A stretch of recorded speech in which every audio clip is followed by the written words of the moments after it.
Welcome, ladies and gentlemen. We are back, and of course, we are back because this is Sunday at 12:30 p.m. Eastern Standard. You should know by now that when this time arrives, it is a Cafe Gracia experience. So, yes, finally, another podcast episode. We are going strong with the grind with these episodes. So, tune in, give it a listen while you're doing your homework. It's finals week for the college folks, and just have fun. So, today's podcast is going to be, as always, another very special one, and as usual, we let the esteemed guests introduce themselves. So, esteemed guests, the floor is all yours. Hi, everybody. My name is Jaynez. You can all just call me Jay. I'd like to talk about games and whatnot on Twitter. So, how you doing today, Emmanuel? I'm doing good. I was gonna ask you that. Damn it! You beat me to the punch. I beat you to it. Dang it! No, I'm doing good. By the time this is being recorded, there should be already a video uploaded on the channel. Obviously, the way this works, a card is gonna pop up as soon as I finish saying that. But other than that, all's Gucci. Finals week is being a drag, but I just gotta pull through. Yeah, I hear you there. This week is also my last week of school. My last day's on Friday. I just had like a presentation this morning. So this is nice, being pulled away from school just to kind of chill out for a bit. Yeah, for sure. I had just finished taking a final exam, and now I have to do an essay. I have one more exam to do tomorrow, and then I'm good and I'm done. I'm basically it. That's all I have to do on my end. But I don't want to talk about it. All I know is that why did I sleep on Xenoblade until now? I don't get it. Oh, dude. I don't get it. I hate you guys. I hate you guys for being right. Every time I see you tweet about Xenoblade and how much it's consuming your life, I'm just like, yes. We got him. Yeah, we got him, boys. All right, the FBI is proud of us. No, I'm glad you're enjoying it, though. It's definitely my favorite series. I really enjoy it, and I said this with the Lad podcast guest, which was Maddie. We should definitely check her out on Twitter. She's an amazing person, so shout out to her. And obviously with Koro, I've done already 2 podcasts with him. I love Xenoblade. Right now. I'm busy doing side quests because since it's like finals week and stuff like that, I don't want to dive too much into the story just yet. So I'm just doing the side quests. But even just doing the side quests, just exploring the world, just the gameplay. At first I hated it, but by the time I realized what kind of game it actually is, I actually enjoy the combat, and I enjoy the flow of the combat a whole lot more. And I'm just having fun with it. I love everything the game has to offer. And this was a Wii game too. Yeah, that's what's crazy. It was a Wii game, and I'm just like, how did that game run on the Wii with how big the areas were, right? Exactly. With how big the areas were, the amount of customization you can have, the amount of content the game has. I'm surprised this was a Wii title. Yeah, it's very, very impressive. Hats off to Monolith Soft for being able to pull that off. Yeah, they're incredible. I can't wait to beat Xenoblade. I don't want to rush into it, because if I rush into it, I'll most likely won't have as much fun as I'm having now. So, but hopefully I plan to finish it, but I'm not gonna dive into Xenoblade 2 afterwards. I don't know if you saw, I posted on Twitter where it's like, alright, these are the games that I'm playing after I beat Xenoblade 1, and the first one on the list is The World Ends With You. Okay. Xenoblade 2 is at the bottom of that list, and yeah, I'm not calling it out or anything. It's just that I love Xenoblade 1 so much, but at the same time I also kind of want to forget about the amount of Rex memes and the amount of bias that Xenoblade 2 has. I just want to wait it out a little bit more, and then so by playing all the other games that I've never really had a chance to either play or finish, I just want to focus on those first, especially The World Ends With You, since Neo The World Ends With You is coming out soon. So yeah, fair enough. And I mean, Xenoblade Chronicles 2, it's also a very big game, so I'm sure you want to take a break from playing a big game and then going into some smaller stuff along the way. Yeah, exactly. I'd rather do that. Although The World Ends With You is no small it's no small feat either. That thing's massive just as much, but it's a Square Enix property, but it's different than Xenoblade. That's why I want to like immediately go into it. I'm just That's right. Right. Yeah. I'm excited for the World Ends With You, like Neo: The World Ends With You, because from the amount of time that I played The World Ends With You, I don't know have you played The World Ends With You, Jay? I think you have. You probably. I've played a little bit of it. I got it when I was on sale, like sometime last year. Right. Played a little bit of it. I haven't gone all the way through though. Oh, so you're just like me. Yeah. Right now I'm watching the anime for it, and I kind of like. I don't mind the anime. I don't mind it personally. I like the animation art style. I like the pacing is rather weird, but the one change I didn't like is that they modernized The World Ends With You, because like The World Ends With You is like a early 2000 aesthetic type of game. Like you know you are in like 2006 2007 when you boot up The World Ends With You. No matter what time period you are in, you're like, oh, this is 2006, what the hell. The anime of it tries to make it into a modern context, and I'm like, no, why does Neku have why does he have a smartphone? He never had a smartphone. What is this? This is already wrong. Yeah, I hear you. But no. I love it. Yeah, I hear you there. What was I gonna say? World Ends With You. Sorry, I lost my train of thought. It's okay. There are no train of thoughts in the podcast. We just say whatever comes into our mind, as long as they're appropriate. Right. You know? Obviously. Oh, right, the anime. Yeah, I haven't started the anime yet. I actually forgot that came out, but maybe I'll check that out sometime this weekend once I'm done school. Yeah, I say check it out for a bit. That way you get familiar with it. But obviously play the game too. That way you don't get spoiled. I might stop watching it after this episode so that I actually like see it with more fresh eyes. I don't know. We'll see from there. All I know is that Square Enix is right now it's trying to do its best to remedy the damage that Balan Wonderworld did to them. The poor guys. You know what's funny? You know what scared me a bit? When Balan Wonderworld flopped, I think a couple of days later, there was like the whole like third-party buying of Square Enix. Right. So I was like, damn, did Balan Wonderworld screw them up that hard? Whoa! Hold up. Somebody get Yoshi P and Final Fantasy 14 on the call right now. Like, we need to fix this.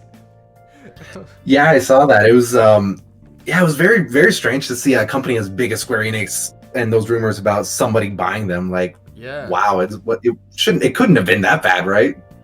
No, but I mean, Balan Wonderworld right now, its average score is essentially like a 35.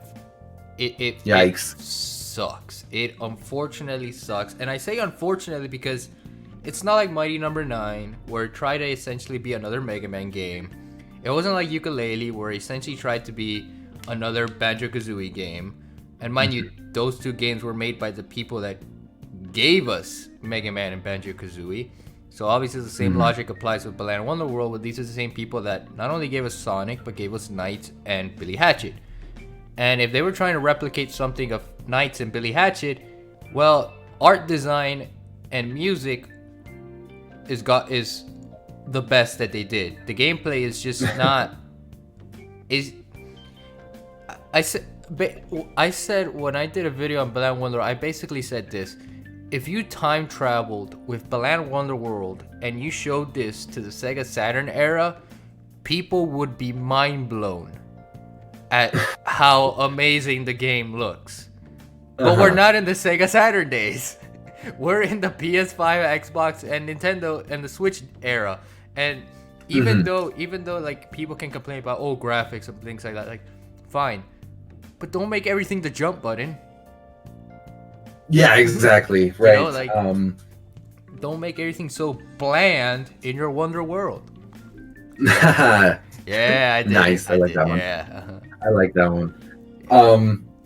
Yeah, and I've never played a Knights game, and I know this is kind of a spiritual successor off of that series.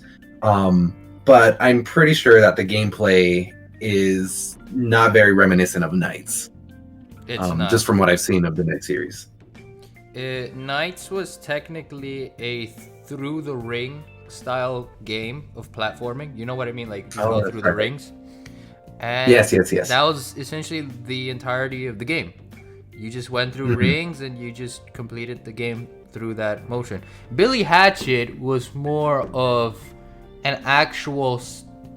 If we want to compare Balan Wonderworld with any of the Sega games that Yuji Naka directed and helped create, the closest one would have to be Billy Hatchet, because Billy Hatchet had something similar in terms of platforming and in terms of art design more specifically, and that's basically like the only good comparison you can make with Balan Wonderworld. So it has the aesthetics of Knights with a gameplay that's similar to Billy Hatchet. Okay, I don't think I've ever seen. Oh yes, I have Billy Hatchet. Yeah. Okay. Yes, I know what this is. Yeah, I guess my mind was more referring to the Knights art style. Yeah, exactly. When I made that comparison. Yeah, and it, like I said, it's a completely fair comparison because it's the aesthetics of it. You know, Balan is basically Knights, and Lance is basically Reala, which is the villain of Knights. But it just sucked. It really sucked. But I'm glad to hear that Square Enix is not being bought and that they still have that freedom. Right. Oh yeah, for sure. I can't wait to see what they have to offer at E3, because that is what makes me more excited than whatever Smash reveal trailer we could have or whatever Nintendo Direct they can show. Because Square Enix, based on what they showed us in that presentation, was it last month? It was last month. Forspoken is something that is on my list. I really want to see a lot of that game. And they did say that they were going to reveal a little bit more about it down the line, so most likely E3. Right. E3 is about a month away from Neo the World's End with You, so they'll probably use it as a marketing tool to sort of advertise Neo the World Ends with You and probably some free DLC bonus or whatever it is they might want to do. And the more important one, Final Fantasy 16, because they only showed one trailer of that, and then that's it. Fend for yourselves, and you know, so like that's what I'm more curious about is Final Fantasy 16. Anything else that goes after that, I don't. It's not that I don't want it, because that sounds selfish, but it's more of like, oh, I didn't expect it. Right. Yeah. Yeah, for sure. I'm super pumped for Final Fantasy 16. That's like one of my more anticipated games at the moment. But like you said, I'm sure there's going to be surprises. Do you know when their E3 is supposed to be? I have no idea. All I know is that E3 starts around the 15th of June. I went Spanish for a second in my head. I was like, 15 de junio. That's why I said the 15th of June instead of June 15th. But yeah, that's right. The June 15th is when E3 starts, and I'm excited. I can't wait. After whatever happened last year, after everything that happened last year, I am just so excited that things are looking back, to say the least. So there's that. Yeah. Obviously for E3, a lot of people want, like I've said, they want Smash stuff. A lot of people are going hard on Crash right now. We want Crash and Smash, and I'm like, ooh, that's a hype train that could be derailed any second now. Ooh. Yeah, either you get the character or you don't, but no. I'm sure if Crash does get put into Smash, people will be over the moon over it, just like they were when Banjo was put into Smash. Right. But if the character doesn't, then that'll be a complete train wreck. Yeah, what I hate is that when it comes to like Smash predictions and things like that, like you can say that a character has a shot, a possibility, or a chance to be in Smash, but you can't say for certain that this character will be in Smash. Like either you're clickbaiting or you're really, really passionate. Either one, it's just bad. It's just a bad ploy to just do, and I just don't like that idea. Like just saying like, oh, Crash will be in Smash. No, he has a chance. However, how how fair are those chances? That's what we should be talking about. Because any character has a chance to be in Smash. Anybody can be in Smash. It's just the probability of them being in Smash. Like, it's like anything's possible, but not everything's probable. More or less is what people should see in terms of like Smash DLC characters. Yeah, exactly. And it's all speculation, right? We have no way of knowing who's going to be in Smash, who isn't, until somebody's actually revealed. So, like you said, saying Crash has a 100% chance of being in the game because of factors A, B, C, and D, right? That doesn't make sense just because we don't know, and we weren't expecting characters like Joker or Hero just because, you know, they were like completely out of left field. Out of left field. Yeah, Terry's another one where we just didn't expect those characters. Yeah, exactly. Like, to kind of sum up the first DLC, it was just unexpected characters, like you said. Well, Byleth was sort of an expectation, because technically speaking, they should have been in the main roster, but because of like how close the gap between Smash's release date and Fire Emblems, they had to like put in the DLC. And I think that's the same thing with Pyra and Mithra as well as Min Min.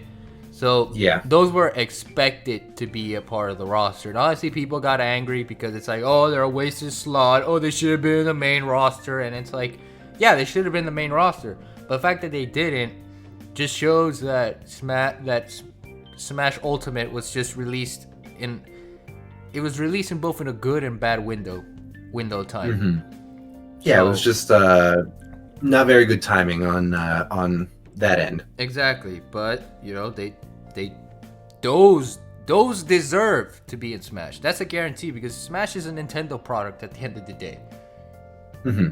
You really think they're gonna somehow bring, I don't know, what's a third-party character that could show up out of nowhere? Something that's I'm looking at something that's so unpredictable, like Snake when it was Dig Dug. Yeah, like Dig Dug. Like, oh yeah, Dig Dug in Smash. Woohoo, yeah. No. First parties. I feel like the way the second Fighter Pass is going is that it's just gonna finish off with first parties. I feel like that's the more appropriate way of thinking it, and it's honestly that's fine. You know, we kind of need we kind of need a little bit more first party characters, you know. Obviously, I wouldn't mind third party, you know, like another Capcom rep or another Bandai Namco rep for Pac-Man. But other than that, it's like, nah, it's like I'm not Sakurai. I can't just like be like, yeah, all right, he's in Smash. This person's in Smash. All right, that's it, done. Nah. Yeah, exactly. And for me, I'll give you an example of when I was like kind of meh with a character, and that would have been Steve, right? I saw the real reveal for Steve, and I'm thinking, okay, but why Steve of all characters, right? And then looking back at it, I understand why they would have picked Steve, but now that he's in the game, he's one of my favorite characters to play as. He's just a ton of fun. Yeah, he's just there. He just showed up. He's just like, hi, I'm here. Like, hi, Steve. It's like an Alcoholics Anonymous. Hi, my name is Steve. Hi, Steve. It's like, God, get out of here. I didn't at first. At first, with Steve, I was like, oh, okay, all right. I don't want to play against him, but all right, you know, like, all right, that's good on him, you know, like, applause, you know, the claps, but. I'm honestly surprised how he broke the Twitter that day. Remember when that was funny? Broke Twitter. Nothing in the world could have broken Twitter like Steve just popping in like, "Hey," it's like what? Like, hold up, wait, what? But yeah. Well, during that reveal, I went on Twitter just to see how other people were reacting, and I couldn't go on Twitter. It was like frozen. It kept giving me the same error. Yeah, it was just like completely frozen. It's just like, nah, Twitter doesn't exist, man. Why? What? This ain't even an app. What you mean? Like, We suspended you. Oh. Everyone thought they were suspended when Steve was announced. Yeah, I thought so too. I was like, damn. And, but then there was Sephiroth, like, a few months later. How did that one not break the internet either? It's like, well, I guess people were mad at the world and the Last of Us Part 2. So, because it's around the Game Awards, so it is what it is. Well, it was. I guess that was at the beginning of the Game Awards. That was like their first announcement. The first thing. Honestly, that was. After that, I just didn't bother to. I didn't care at that point about the Game Awards. It's like, well, wait, we were watching the Game Awards. What were the Game Awards? It's like, what is that again? It's like, no. And see, I don't mind the Game Awards. Like they have their hits and misses, more misses lately. But I personally don't mind it. I'll just sit through the show and be like, okay, great. That's a cool looking game. I don't know what that game is with the announcements, and then with the awards, it's whatever. Those don't really matter. Yeah, and the same thing happened with the Direct too. Like after Pyra Mythra, I was like, nah, I don't want to watch anything else now. Actually, no, I was, because I was like, Bayonetta 3? Bayonetta 3? Bayonetta 3? No! Oh gosh. Splatoon 3! Splatoon 3. Shit! Like, the memes were everywhere that day. No! Oh, man. And see, Bayonetta 3 is one of those games where I feel like we should have seen it already, you know? Yes. Like, it got announced so early in the Switch's life cycle that we're more than halfway through the Switch's life, and this game is just nowhere to be found. Yes and no. And the reason why I say yes and no is because it made sense why they wanted to market Bayonetta 3 around that time, and they wanted to advertise it. Because it's not the first time that Platinum Games did something like that, where they showed something really early and then delivered it like a couple years later. The only exception to that rule is, no, not even, because Astral Chain, here's like, Astral Chain, like for example, Astral Chain was developed in 2014, around the same time as they were finishing Bayonetta 2. And obviously they did marketing for that around, I don't know, 2018, around like 2018, 19, like early 19. And then, you know, obviously like, but the point still stands is that they know that in terms of, okay, so in terms of Bayonetta 3 and why it was announced was because they most likely wanted people to get Bayonetta 1 and Bayonetta 2 to kind of live up to the hype, because it was announced around that time, and a year later we got them on the Switch. They were ported over to the Switch. So they kind of wanted to remind people that Bayonetta exists, but we also want to bring it to the new console. And they didn't want just Bayonetta 3 on the Switch. They also want the entire trilogy on the Switch. So that's one reason why I say yes. As for no, why I say no. But as for yes, yeah, it was too early. Where it's close to 4 years now, and I understand that in terms of development, like for example, Bayonetta 1's development was from 2007 and then was released around 2009, 2010.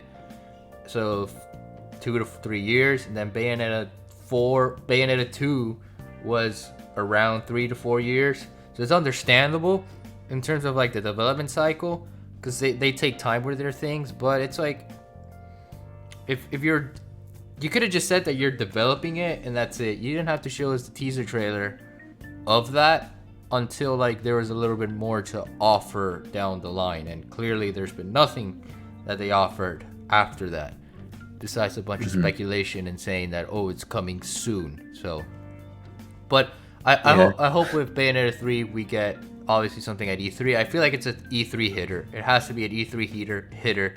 The same thing with Breath of the Wild 2 and Metroid Prime 4. They are heavy hitters, so I feel like now's the time to showcase that, and obviously a Switch Pro as well, because there's rumors about that too. Yeah, the all of those games that you just mentioned, those are kind of the games that everyone says are the missing games in the Nintendo Switch library. Yeah. Because Bayonetta, they announced that and then disappeared for however many years. Same with Metroid Prime 4. They announced that, restarted it like 2 years after that, and then they've disappeared since then. Well, that was a little more understandable. And then Breath of the Wild 2, once again, they announced that game and haven't said anything since then. Yeah, Breath of the Wild 2 was just 2 years. Let's put it this way. Bayonetta 2 3, years, yeah. Bayonetta 3 is right now is close to 4 years. It will be 4 years when it's Game Awards 2021. Oh my gosh, you're right. Metroid Prime 4 is the same thing because it was 2017, and then early 2018 is when they said that they needed to redevelop the game. Around early 2018, they made a statement saying like, yeah, our shit's broken, so bear with us a little longer. And I'm curious why it was so bad, like why they had to restart it. Like, what was so bad about it? When was the last time Retro Studios had to make a game? Let's put it in that perspective. Well, I don't think it was Retro developing the original version. They were given the newer version of Metroid Prime 4. I'm pretty sure they were given. I think they were given the. No, Retro Studios was given both. Really? Yeah, they must have been given both because Retro Studios is the only company that's essentially worthy of developing Metroid Prime 4, because they were the ones that gave us Metroid Prime to begin with. So it wouldn't make sense for like, oh, we're gonna have Ninja Theory, who I think were the people that gave us Other M, and DMC, Devil May Cry, which both are, they're basically competing for which one's the best mediocre game in the franchise. And you know, like, it just doesn't make sense with an IP like Metroid to give it to somebody else. No, it would have to have been Retro Studios, and they must have had a hiccup somewhere down the line, or they figured that this is going to be either something for an entirely different since this is going to be something that's entirely different, you know, we might have to rework certain things, because they were most likely thinking like, oh, well, it'll probably be like the Wii. We'll probably just do the same mechanics as we did with Metroid Prime 3, and you know, we'll be good to go. And they probably realized like, oh no, this is completely different, because there's also portable, there's also you know, like Joy-Con drift, things like that. So they must have had to redevelop and sort of tweak things and start fresh. I don't know. Right. I'm just guessing. So. Yeah, for sure. And I mean, once again, we have no way of knowing what's actually going on, but if somebody releases an article one day, it's definitely going to be an interesting read. Yeah, exactly. It would be interesting to see from that. But on Metroid's front, they were idiots, because they should have followed what Platinum Games did in terms of, all right, we're going to announce Metroid Prime 4, but we can port Metroid Prime Trilogy on the Switch. We could do that. Let's do that. They didn't do it. So, I agree. They should have done that, because that would have helped a lot in terms of exposing people into what the franchise is. Much like how Platinum Games was like, all right, we got Bayonetta 3, so we're down the line. Let's try and forget that exists by giving people Bayonetta 1 and Bayonetta 2. So here you go. And you know, like, you can play it on the Switch now. You can play it portable now. You're like, so they were smart in that front. Metroid, nah. Metroid Prime Trilogy, what is that? Get off of it. Like, yeah, there's no Metroid games on the Switch right now. I guess the original Metroid with like NES Online and then Super Metroid, but that's it. They should have just Virtual Console it. I don't know why we don't have Virtual Console on the Switch. That's also another thing why the Switch is technically dead at the moment, because you can't Virtual Console it. You can't get other games that you could have gotten on the Wii U and on the 3DS via Virtual Console. Like, they don't have that. Yeah, that's definitely an odd decision that Nintendo made. Yeah, it's just I don't understand why they're doing in the NES Online, SNES Online. It just doesn't make sense. They should have just done Virtual Console, and you know, they would be making big bucks. I don't know, they're idiots. They don't like money. They would be making big bucks if you can, because the 3DS is officially dead, unfortunately. The Wii U is somewhere still clinging on to its deathbed because there's Virtual Console, and people are still playing on the Wii U because there's Virtual Console. So if they really wanted to kill the Switch off, all the Wii U off, they just had to give us Virtual Console on the Switch. They just don't want to do that. I don't understand. My guess is to, I guess, create an incentive for the whole Nintendo Switch Online thing. But that's dumb. Though. But I know. But yeah, it's once again, it's a very odd decision. Like you said again, I still go back to my Wii U to play some Virtual Console games. Like I have Super Mario RPG there. I have Earthbound there, which still have to finish now that I think about it. But those games aren't on the Switch, so. Yeah, exactly. They just, and then there's like what they did with 3D All Stars and also Fire Emblem, I believe, that it's a limited purchase, and I'm like, that's even stupid. That's even stupider. That's so stupid. Scalpers right now on the time of their life, because people are like, I want 3D All Stars, but I can't get 3D All Stars anymore. The scalpers, meanwhile, the Tom and Jerry door opening meme, it's like, we got you. Just pay us $3,000. Sounds like a ransom. Gosh. Yeah, those scalpers are having. And yeah, those scalpers are having a field day with that. Yeah, exactly. They're just having the time of their lives with it. And it's like, Nintendo, you're idiots. 3D All Stars would have still be selling at this moment. You didn't have to make it limited edition. Like, why did you have to make it limited? It's just dumb. Cause cause let's say you're a new Switch buyer, you're just like, oh, I want to play 3D All Stars. You just can't get it now. It's like, fuck. Mm-hmm. And it's like, and if you got it digitally, it's like Flappy Bird back in the day, where it's like, if you deleted that game, it's over. You may not get it back. Right. Oh geez, yeah, that's one thing I don't get. Like, okay, sure, you want to make the physical edition of the game limited. Okay, fine, go ahead, do that, but don't make the digital version of the game limited, or don't take it down. Right? Exactly.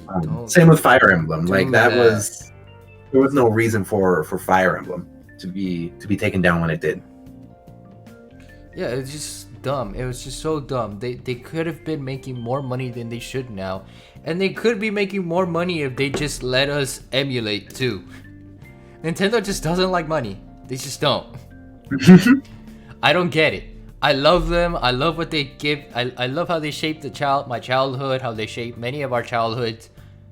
But now it's like, well, actually no. Now they're okay compared to what Sony is doing. Oh gosh. And I don't know much about what Sony is doing other than they want to remake a game that came out in 2012. You could just remaster it. It's already remastered. It's already being remastered. Just port that over to the PS5. There's no point of doing that. If a Naughty Dog game deserves a remake treatment, it's the first Uncharted. Yeah, I agree. It's the first Uncharted. Or, I don't know, Jak and Daxter. That's technically that's technically still their IP, right? It wasn't like the Crash situation where it was bought off and they had to sell it.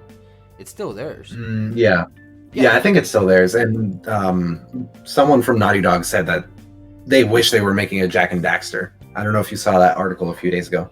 No, I never saw that. Naughty Dog employees saying we wish we could. They're dumb. They are so dumb. The fact that an actual Naughty Dog employee that's still working in Naughty Dog Incorporated is saying like, oh, I sure wish we could still bring back an old IP. You know, many people would have liked that. You know, oh, remember Crash? Look, they're having the time of their life. We're not getting any money off it because Activision is, they're idiots. Honestly, I don't know. Neil Druckmann, what are you doing? God damn it. Oh man. God, like don't get me wrong. I love the Uncharted series. I love the first Last of Us. I haven't played the second one, but you don't need to remake those games. Or at least with the first Last of Us, right? The game still ages well. I played it recently, and it's still a good game. So don't dedicate those resources to remaking a game that still sells well and that's still widely available to everybody. Exactly. People still have PS4s. They could still get the HD remaster that's there. But not everybody can get obviously, like the Uncharted collection, yeah, sure, it came out during the early days of the PS4. Not everybody remembers that. They mostly remember Uncharted 4, but they won't remember the collection. So Naughty Dog, remake them for the PS4, the PS5, mostly for the PS5. Remake the IP. Don't just, another thing also is that don't just, you ended things off with Uncharted 4, at least Nathan Drake's story.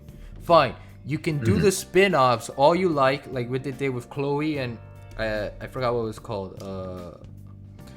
Nadine, I think her name is. No, yeah, but the title of the game, damn. Oh, something Legacy. Lost Legacy. Yeah, Lost Legacy. If you could do more of that, that's perfectly fine. Just don't make an Uncharted 5 where we play as Casey Drake. It's like, no, don't do that. I don't want to play as the daughter. It was a good ending. Leave it at that, leave it at that. And that's sort of what I kind of have with The Last of Us Part 2. And, like, I have a friend of mine called Nader. I don't know if you've seen him around Twitter. You probably seen him around Twitter. I might have. He's an artist. He's an artist. He loves he loves The Last of Us Part 2. Good for him because he finished the game. So like he finished the game he enjoyed. I only played the first 4 hours of it and I'm like, no, I can't play this game. It's just not for me.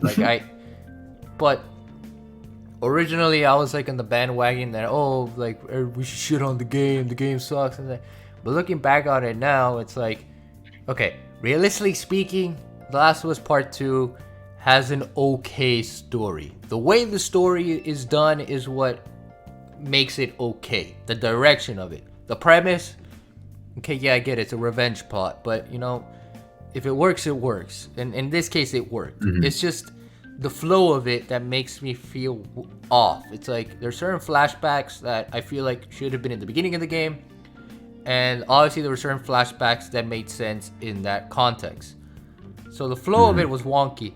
Another thing also is that if the majority of the game, you're going to end off playing as Abby more so than Ellie, then The Last of Us Part 2 should have just been a full-on Abby campaign. You should have just made The Last of Us Part 2 as a full Abby story so that everybody could see another perspective and another story of what's happening in the post-apocalyptic world of The Last of Us. That would have made The Last of Us Part 2 a hell of a lot better.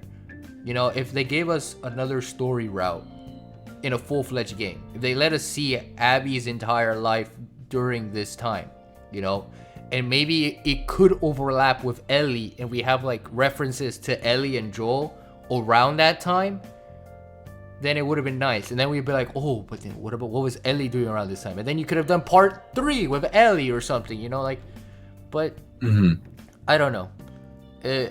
It just felt like Ellie was sort of sold short in part 2, and they wanted to give a lot more to Abby. And it's like, well, if you wanted to give more to Abby, then you might as well have just made the entire game off of Abby. But I've only played like 4 hours of the game, so I can't really say enough to make this justifiable. So, it's so there's that. Yeah, I get you. And once again, I haven't played the game, so I'm not gonna go judge it. I don't know very much about, I guess, the story plot points and stuff like that. But at this point, it just feels like Naughty Dog is milking whatever they can from the Last of Us franchise. Right, because it's their golden goose, their golden egg, their golden goose. But Uncharted was what made them Uncharted is the reason why they're back on the map. So I don't understand why they can't just do that. Like, they can't just put more effort on Uncharted, especially Uncharted 1. That game did not age well, especially if you compare it to Uncharted 3, which that game aged well. That game definitely aged well. You can still play that, and you'll still feel like you're playing a game of today. The first Uncharted doesn't feel that way. The camera was wonky. The melee combat was really awkward. That deserves a remake. Not The Last of Us. The Last of Us has to be a one and done. You have to leave it at that. You can't just keep can't just keep milking it. You just can't. It's not Persona. Right. You don't have the secret ingredients that Atlas has in order for them to be like, yeah, let's keep milking it, boys. Let's keep him. You can't do that. Yeah, for sure. And I think the Uncharted in general is kind of the game that made Sony take the current path they're on with all these cinematic games and stuff, which I enjoy. Like I love God of War and games like that. Ghost of Tsushima, I'm currently playing that, but there's a lot of that right now. It's feeling very saturated, and at a certain point, it's just gonna feel like every single game feels the same, basically. I felt that. Jay, what you're feeling now is what I felt like months ago, and what hit the nail on the coffin for me for that, it was obviously The Last of Us Part 2. After The Last of Us Part 2, and after everything that was happening with that, and just the idea of games being like movies, or having like this cinematic experience, I was like, no, I don't want to play these games. I would rather just watch cutscenes off of video game movies, or player's background, or whatever the YouTube channel was called. I would rather do that because it feels like a movie. The Uncharted is the exception of that rule, because it still had elements that felt platform like. You still had elements that felt action like. It wasn't entirely like you're walking through a field and it's like everything's so cinematic. Everything's like, no, I just want to play a game. Let me play a game.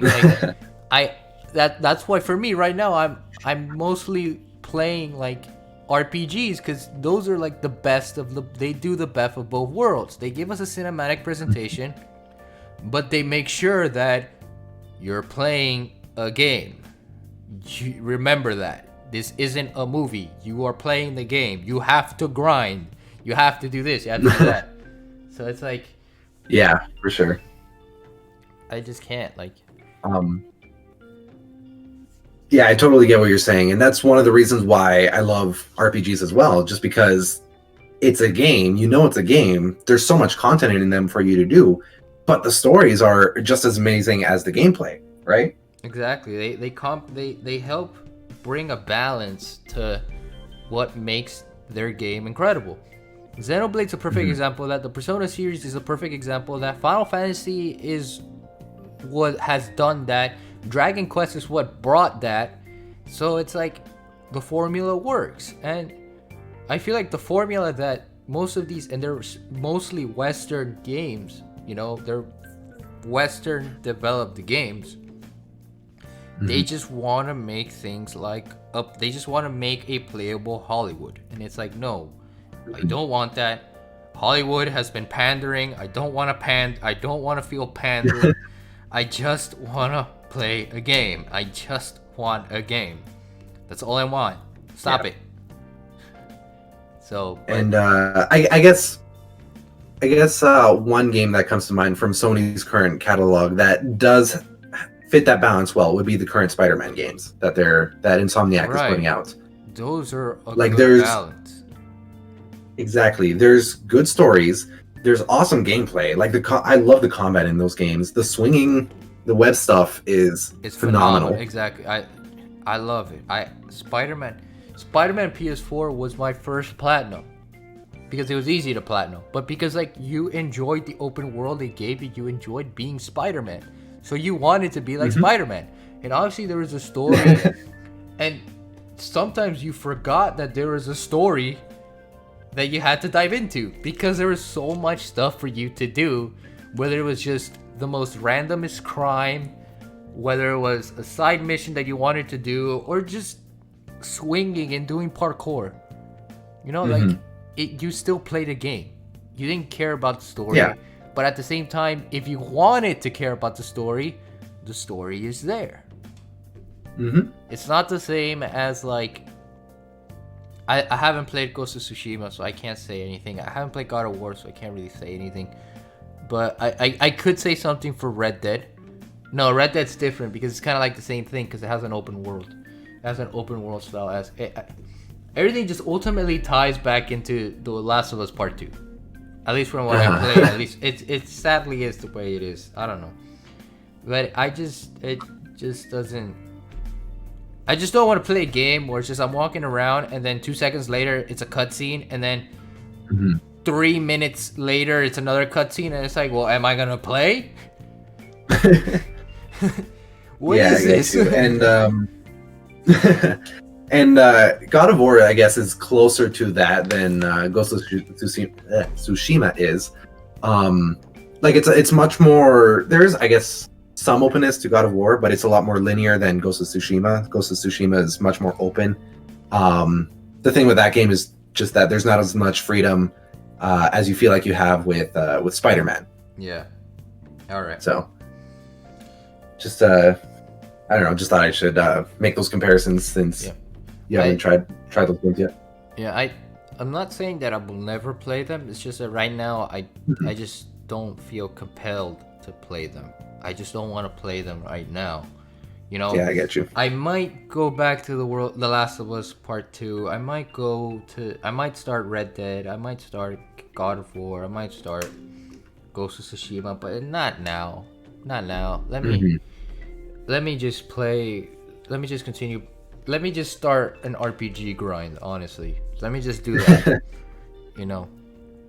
Let me just start to focus on RPGs I haven't played. Well, Okami isn't an RPG, but they say it has like Zelda-like elements, so I put it in as an RPG. So is Zelda technically an RPG? I say not really. I'd say it's more of an adventure game because you're not like leveling up or anything. Yeah, and you're not working with stats. Maybe Breath of the Wild is closer to an RPG than the others, but I wouldn't really call them RPGs.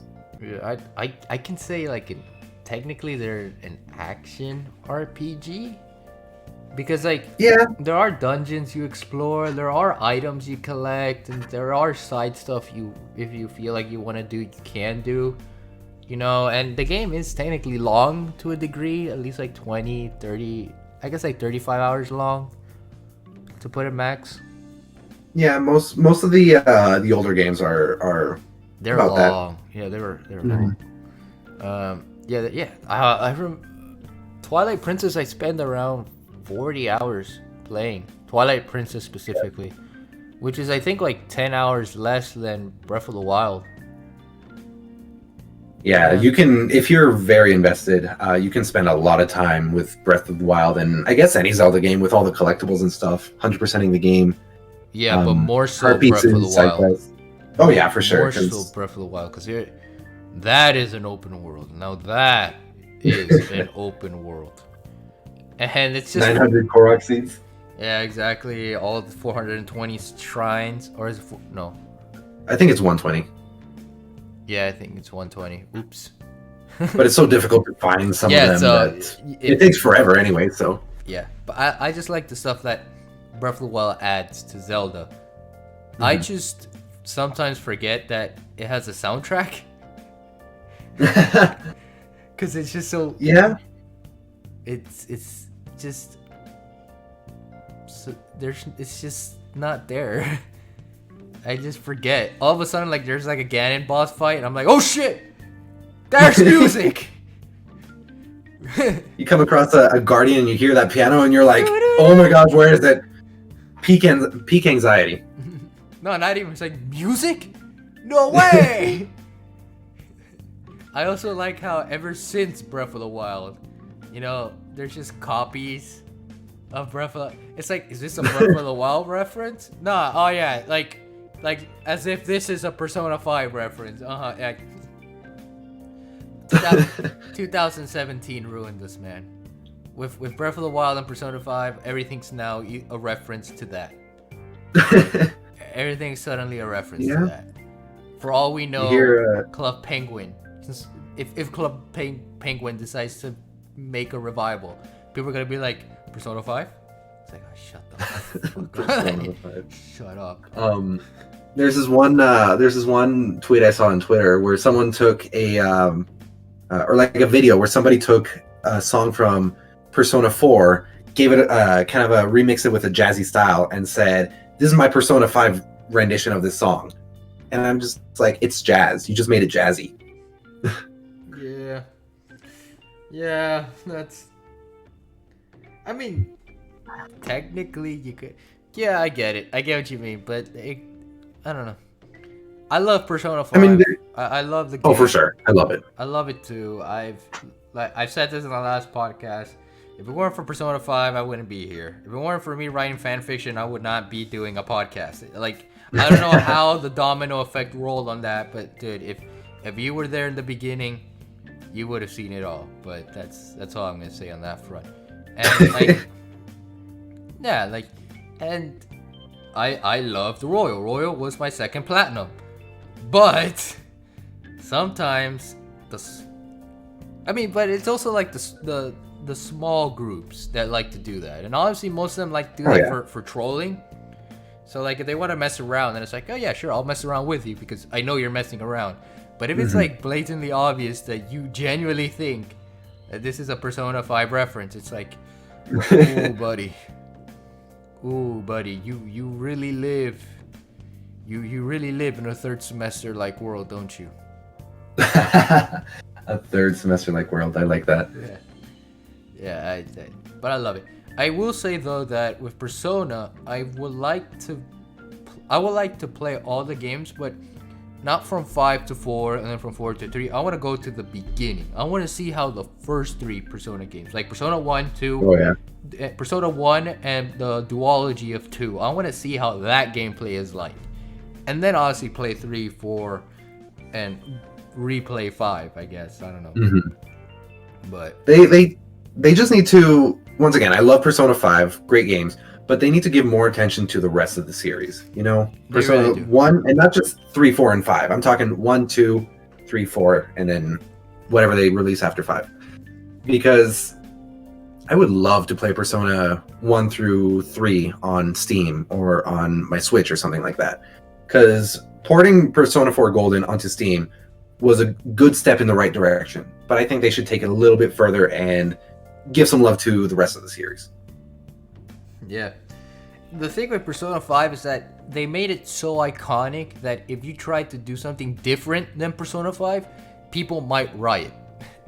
I feel like that's the unfortunate truth with Persona 5, because from what I've seen with 4 to 5, it's still there, the formula is there, but the aesthetics are completely different. So like it's still turn-based, but Persona 5 made it so, not only made turn-based more action-paced, it almost feels like you're actually playing a Tales of Berseria or a Tales game, like that style of RPG element, you know. And whatever they plan to do, because this is their 25th anniversary, so they'll probably want to talk about future plans for Persona. Don't just stop at Strikers. Don't make a Strikers final strike or whatever. Like, don't stop. Like Persona 5 Strikers final mix. Yeah, just Persona 5 had its time, and I think it's time for it to rest. It's done. If you want to go back to Persona 5, there are a lot of games for you to enjoy that. You have Persona Q2, you always have the Persona 5 OG and Persona 5 Royal, you have Strikers, you have the dancing game. Oh, I forgot about that. You're perfectly fine. You are good. I think now it's time for Persona 6. I think it's time to give us something like that. And if they somehow give us Persona 5 Arena, then it's like, okay, just end it there. Honestly, just please end it there. Please. No, just, but I don't know. I'm not Atlas. All I know is that Atlas is going to be releasing Shin Megami Tensei 3. I'm excited to play that when I have the money to play that. I am excited for Shin Megami Tensei 5 because I'll most likely play Shin Megami Tensei 5 than 3, because I feel like that will be an easier way for me to dive into the series, because I've heard that Shin Megami Tensei 3 is hard, but it also features Dante from the Devil May Cry series. So, there's that at least. Yeah. Yeah. But yeah, I haven't. Honestly, Persona 5 was my first game into that in the series of Shin Megami Tensei kind of stuff. So I'm excited for SMT3 and SMT5 when that comes out. So I'll be picking those up whenever I can. Yeah, it is. It is amazing. I cannot wait. I cannot wait for those. I cannot. But I don't know. We gotta see. That's one anniversary. Zelda. We have Skyward Sword coming in. It's the summer, right? It should be releasing around the summer. I don't know. I think July. I think that's the release date they have. So Skyward Sword means we could have another port of Twilight Princess, and we could have Wind Waker ported, the Wii U version ported over to the Switch. So that gives us a chance that this could actually happen. And obviously, I hope they. Right. I hope they port Wind Waker because that's one Zelda I haven't played. So yeah, same. That's one Zelda I want to play it. I've been told that. Oh, you must play it. I'm like, well, okay, well, if they port it to the Switch, well, I'll play it. But in the meantime, frick off, go away. So yeah, I'm excited for that. I'm excited for all that. I'm just excited for what the future of gaming will be like after E3, because whatever happens at E3 is what not only determines this year, but most likely the first 5 years of the 2020s in terms of gaming, to say the least. Like that, I feel like it's gonna be the foundation of what 2022 is gonna look like, 2023, like all that. And so far, there is good foundations. Game Freak has Pokemon Legends coming in early 2022, so that's the first game of that year that we know of. We could probably have DLC stuff for games that we have releasing and things like that, but this is the year of gaming. Is what I'm essentially saying, is that this is the year of games. It was not 2020, even though we had okay games, but it wasn't enough to hype us up. Well, I mean, there was Royal and Final Fantasy VII, so yeah, Final Fantasy VII Remake was probably my game of 2020. Yeah, exactly. That was also my game. Well, it's a mix between Royal and in terms of the releases of 2020, Final Fantasy VII Remake and Royal were my GOATs.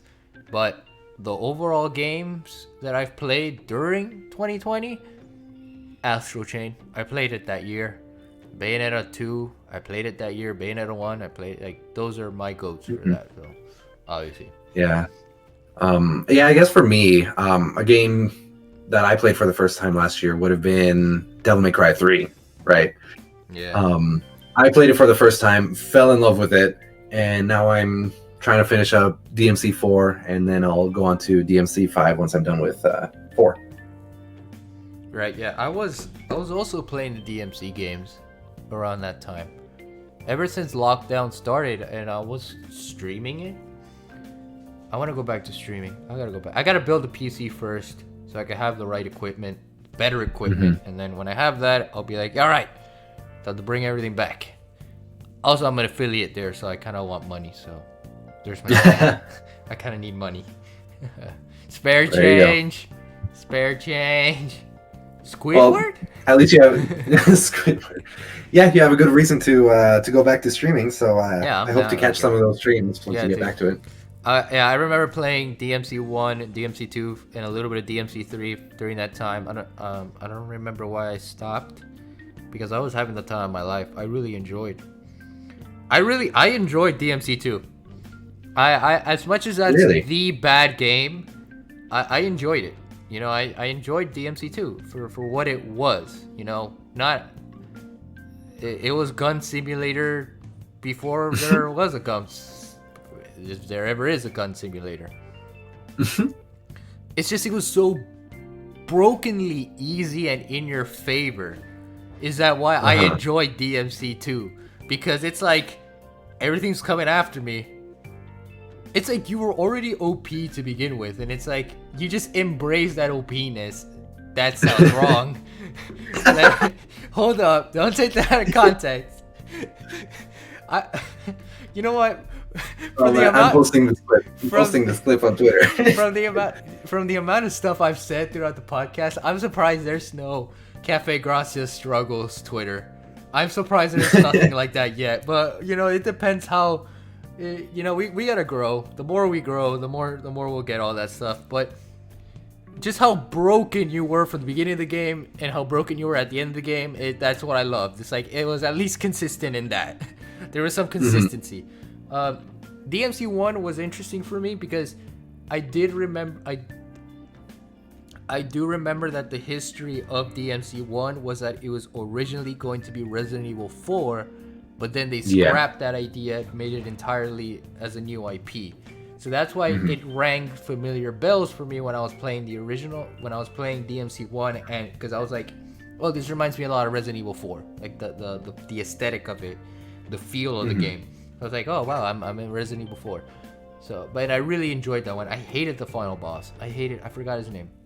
What's his name again? Yeah, I don't know. DMC 1 and 2. Yeah, it's like, I didn't play those. Yeah, no, they're very vague for me. I feel they're there in my head. I remember I played him and I beat him, and I remember the cheesiness of DMC 1, where it's like devils never cry, and it's like, yes, mother, I do know that. You son of a. Oh, you know what? You can technically catch some of the streams that I did during that time because they're on the channel. Because I was posting them on the channel as like archives in case anybody wanted to rewatch them. So they're still there. I don't know. If you ever want to go back and see that, it's like. So there's that. But the one I enjoyed. Your Twitch right now. Yeah, the one that I enjoyed the most. No, not on Twitch, on YouTube. They're there. Oh, on YouTube. Okay. Yeah, on YouTube. Okay, I'll take a look. What I liked is that DMC 3 was like an entirely different beast. Now that was DMC. That was the DMC I knew compared from when I played DMC 5. Because I played DMC 5 and then I played everything backwards. And it was just like, I want to go back. I have to go back. My first game, DMC 3 is great. Yeah, my first game though was DMC Devil May Cry, the reboot. And ooh, you can talk crap about that game all you want. It has good gameplay. It stays true to what DMC is. It still has that. So you can by all means talk bad about that Dante. By all means you can do all that stuff. And I get it. It makes sense. I get it.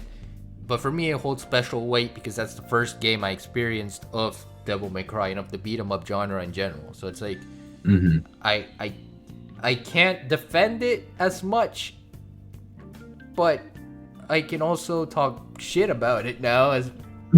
So it's just in between. It's in a limbo state. No pun intended on that one.